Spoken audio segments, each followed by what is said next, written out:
All right, now before I lay out the exact blueprint for you to follow in order to break free, escape the rat race, I want to use this game to give you an illustration first, to break something first before I can give you the strategy, okay? So this is a game called Cash Flow. My good friend Robert Kiyosaki, my mentor, my friend, he created this game called Cash Flow. Now, first of all, I highly recommend that you play this game. If you play this game once a month for a year, I promise you it will change your entire life, because it's not just the tactics you need, it's the mindset. But here's what I want to illustrate for you.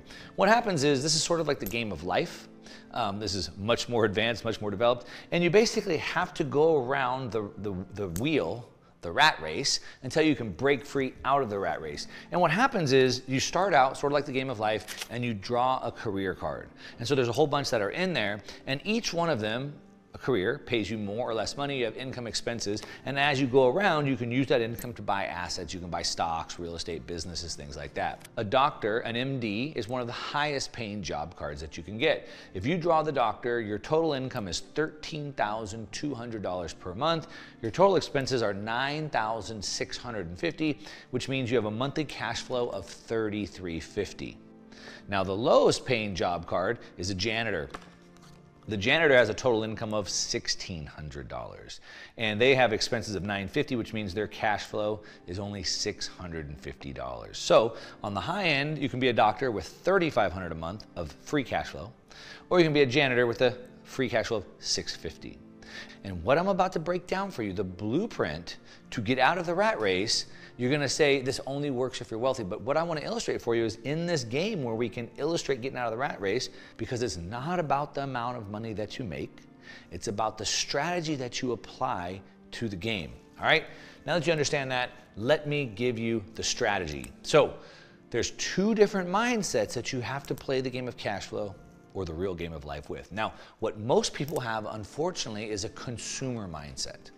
The consumer mindset thinks about money. I need to make money, I need to earn money. The reason why I earn money, everything around money is so I can spend it on liabilities that lose value. I need to buy a car, the car is gonna lose money, right? I need to go buy new clothes, I need to go on a vacation, I need all the things I'm buying, they lose money, liabilities. They think about debt, the consumer mindset uses debt to increase their life, to get a bigger house, a bigger car, go on a vacation. And they look at debt as something that's dangerous and it should be eliminated. We shouldn't really use it, but I will use it again to get the bigger house or get the bigger car. And they have a fear-based thinking. So they're fearful of what happens if I don't make the money.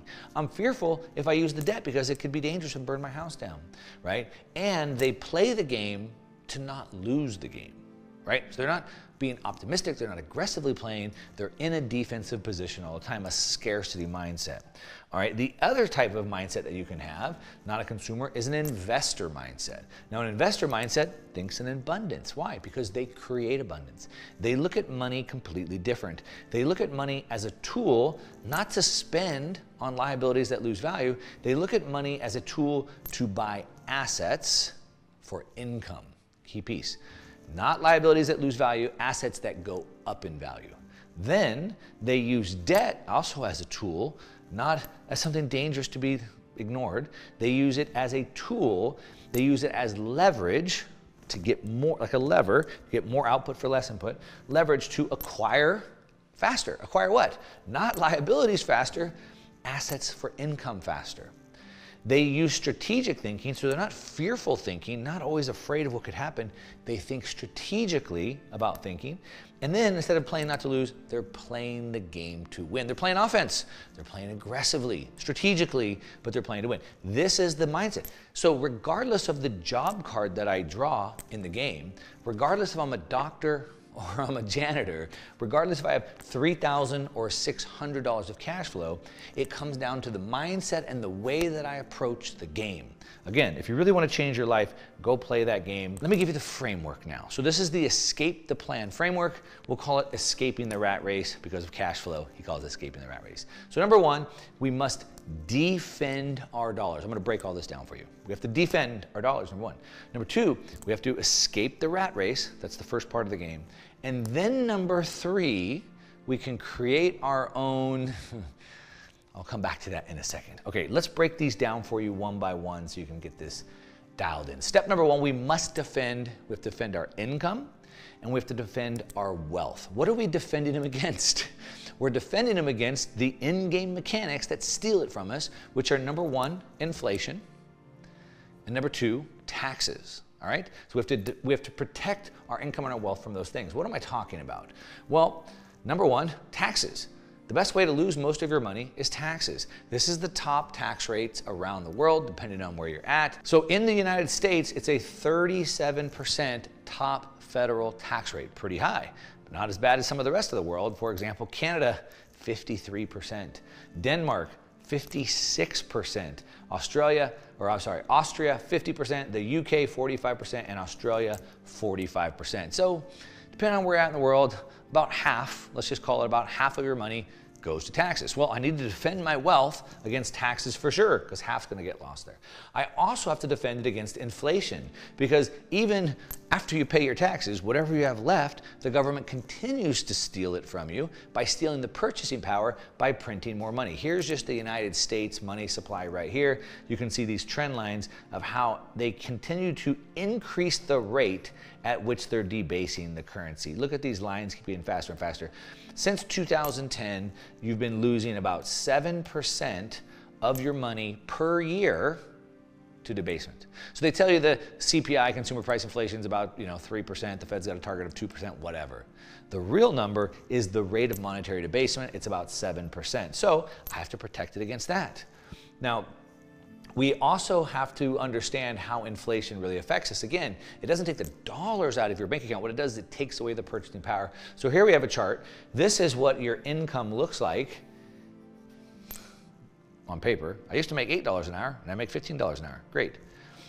But when you adjust it for inflation, this is what it looks like. The real rate of your wages going up, it's barely moving, not compared to the rate of everything else going up. It's not keeping up with the rate of homes going up and state going up. And then if you put that into the S&P 500 every 2 weeks, and your paycheck goes into your 401k, your IRA, whatever it is just keeping up. The S&P 500 is just barely keeping up with the rate of monetary expansion. And so we have to protect our income and our wealth from taxes and from inflation. All right? That's what we have to do. We have to defend it from that. Then, step two, once we've figured out a way to do that, we have to escape. Escape what? Escape the rat race. So how do we do that? Well, number one, we need to buy assets, right? That's the difference between the two different mindsets. The consumer doesn't buy assets that go up in value. The consumer buys things that go down, liabilities that lose value. What the investor mindset does is they buy assets that go up faster than the rate that they're losing, all right? So we want to buy assets, but we need to rethink what income is. This is a key piece I want to hit on. What is income? Let's think through this in like a first principles level.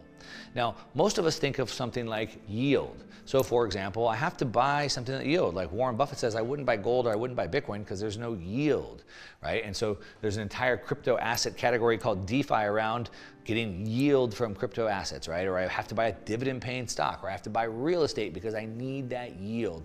But let's just think through this for a second, all right? So if I buy a dividend paying stock, so I'm going to buy an IBM or AT&T because I want it to give me a yield, I want it to give me a dividend, I want it to give me monthly income. What we can see is since 2010, the average yield, the average percentage of dividend paying stocks has fallen off of a cliff. It's gone from about 2% yield down to about 1.5% yield. So that's not really enough. I'm not really going to make a lot of money there. I would have to have an enormous amount of money to get by there. We can see that this is a big problem because, of course, the baby boomers are the largest segment of the population. Anybody that doesn't want to work needs fixed income, but we save for retirement one day, and then hopefully that retirement, that savings, can give us that yield.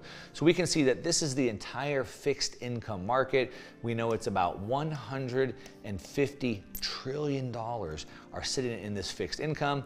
Corporate bonds, right here, 25% of it. Government bonds, like US Treasuries, right here, it's a big chunk of it, and all these other little things that are in there. If I bought a house, a rental property, and it gave me $100 a month, is that yield? Is that income? Sure, right? I bought the house. Let's say I bought a $100,000 house. It gives me $100 a month. That's yield, that's income, $100 a month. What if I bought a $100,000 house? It didn't give me $100 a month, but in a year from now, I sold it for $200,000. Is that income? Is that yield? Certainly. It's just a different period of time. Instead of monthly, it's now annually. What if I bought it for $100,000 and 3 years later sold it for $500,000? Is that income? Is that yield? Yes, it is. And the reason why I want to point that out is because the way that we win the game is by thinking differently and approaching differently. So instead of going, well, I need to get into fixed income, I need to put my money into treasuries at 4% or dividend paying stocks at 2%, we can start to think about assets differently. We can start to think that capital gains, meaning I bought the house for 100, sold it for 500, could lead to where I want to go. Now, this opens up the door for us on ways to get the income. So remember, we have to defend our income against taxes and inflation. That's the very first part. To defend against inflation, we have to beat at least 7%. We really need to beat 10%. So then, what assets can do that? We can see Bitcoin can do that. It's averaged 80%. We can see the NASDAQ 100 can do that. It's averaged about 17%. This is for the last 10 years, by the way. We can see the S&P 500 has averaged 14%. The Russell 2000's right at 10%. Most of these other assets, they're not working. We can see gold and REITs are just around the borderline of where they might keep up with the cost of debasement. Now we can become our own bank. What do banks do? They hold assets, they provide loans, they make the difference. So here's what we want to do. As the bank, we want to hold the assets. So you hear Michael Saylor say, you never sell your Bitcoin. You hear me say, you never sell your Bitcoin. But you never really want to sell any of your assets. Why? Because the assets are compounding in time. It's something we call CAGR, compounded annual growth rate, which means over time they start doubling. So we want to hold the assets that are going up in value. We don't want to sell them. Why don't we want to sell them? Well, because if I sell them, whoosh, half of it goes to taxes. We have to defend against taxes. So I hold the assets to defend against inflation, but I don't sell the assets because I want to defend against taxes. Okay, well then how do I fund my lifestyle? You said that I'm supposed to buy assets to give me income. That's what you said. We can harvest this appreciation using debt. All right, so we have two options. One, we bought an asset down here. Well, let's say that we bought an asset for 1, and the asset over time has gone 2, 5, and 10. So it's defending our income against inflation, and it's going up in value. But if I sell this asset right here, half of this is going to go to taxes. I only end up with this much. But even worse than that, I no longer have the asset to continue going up in time.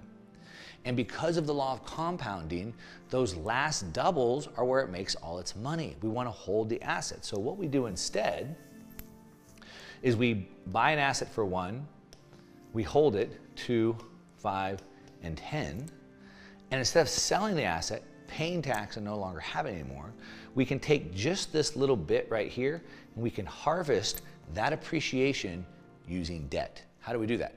We borrow against the asset. So for example, if this is stock, let's say it's a Mag 7 stock, Tesla, Apple, Google, it's in my stockbroker account, I could message my stockbroker account and they'll give me a loan against my assets in there. If I have assets in a 401k, a lot of your 401ks will give you a loan against it. If I have a piece of real estate, I can refinance it. I can do a home equity line of credit. If I have Bitcoin, I can borrow against it. Let me give you a couple examples of how this works. Let's use Bitcoin, one of my favorite assets to do this with because it's compounding at an annual rate of about 50%. It's about 85% in the last 5 years, about 60% in the last 3 years, but let's not use 60%, let's just use 30. So let's use a hypothetical example here, and let's say that this blue line is Bitcoin going up at 30% a year, about half of what it's doing right now. What you can see at year 2, at year 5, and year 7, it's starting to separate itself. But you see what the law of compounding does. Year 10, year 12, year 15, year 20, look at the difference of the growth. Now, what I'm doing all along here, this orange dotted line, is is the debt that I'm putting on it. I'm harvesting some appreciation off of the top over time. So I still have the asset going up at the full rate, but my debt is also growing. So you can see this orange line is also going up, but just barely, if we can zoom in on that for the audience to see. The amount of debt is growing way slower than the total valuation of the assets. And so we want to, if we sold the asset here, we miss out on all this growth, and we lost half of that to taxes right off the bat. So what are the things I have to master to make this work? Number one, I have to understand positive carry. So if I can borrow against an asset for cheaper or for less than the rate of appreciation, it works. If Bitcoin's going up at 50% a year and I can borrow at 15% a year, I can do that forever. If my real estate is going up at 10% a year and I can borrow at 5% a year, again, that works. Remember, we have to think like an investor, not playing not to lose, right? Not thinking about money as something to buy assets that go down in value, but rather think about buying assets that go up in value and play the game strategically and to win. We have to have the mindset, we want to think about positive carry, and we also want to think about the potential risks. Everything in life has risks, so we want to think, what is the potential trouble that we could get in? Well, maybe we couldn't make our payment one time. Okay, well, we have the asset. So we could sell a little bit more of the asset to cover the payment, right? And so there's ways that we can mitigate these things if we want to win.